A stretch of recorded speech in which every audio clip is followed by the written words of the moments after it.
আসসালামু আলাইকুম ভাই বোনেরা, আজকে আমরা আবার সাজনা রান্না করব। আজকে অন্যরকমভাবে রান্না করব। প্রথমে আমি সাজনাগুলো কেটে নিয়েছি আর মাছগুলো সুন্দর করে ধুয়ে নিয়েছি, আর পেঁয়াজ, কাঁচামরিচ, টমেটো কেটে নিয়েছি। এবার আমি তেল গরম দিয়ে পেঁয়াজ কাঁচামরিচ দিয়ে দিলাম। দিয়ে পেঁয়াজ কাঁচামরিচগুলো একটু ভেজে রসুন বাটা দিয়ে দিলাম। রসুন বাটা দিয়ে লবণ দিলাম। এবার একটু হলুদ দিলাম, একটু গুঁড়া মরিচ দিলাম। এই মশলা দিয়ে আমি সাজনাগুলো রান্না করব। এবার মাছগুলো দিয়ে দিব।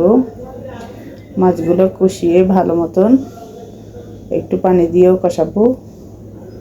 একটু পানি দিলাম, দিয়ে আরও কিছুক্ষণ কষিয়ে মাছগুলো আমি উঠিয়ে নেব। ঢাকনা দিয়ে দিলাম। এই যে মাছগুলো কষানো হয়ে গেছে, এখন আমি উঠিয়ে নেব।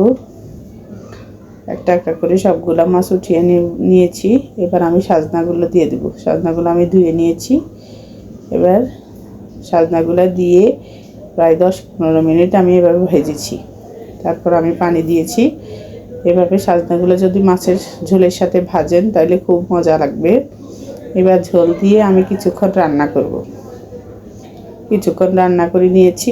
এবার টমেটো দিলাম, 2টা টমেটো দিয়ে দিলাম 4 ভাগ করে। এবার আমি মাছগুলো দিয়ে দেব। এটা হচ্ছে রুই মাছের পেটি। খুব অসাধারণ লাগবে সেহরির সময় এটা খেতে। স্বাস্থ্যের জন্য ভালো হবে। সাজনা খেলে মানুষের শরীরে সুস্থ থাকে, অনেক সমস্যার সমাধান হয়। এবার আমি ধনেপাতা দিয়ে মাছগুলো নামিয়ে নেব। প্রায় 10-15 মিনিট আমি রান্না করেছিলাম। এই যে মাছ দেওয়ার পরে দেখুন কত সুন্দর হয়েছে। আজ এ পর্যন্ত। আল্লাহ হাফেজ। আমাদের চ্যানেলটা সাবস্ক্রাইব করে দিবেন, লাইক করে দিবেন, শেয়ার করে দিবেন, আর ফেসবুকে ফলো করে দিবেন।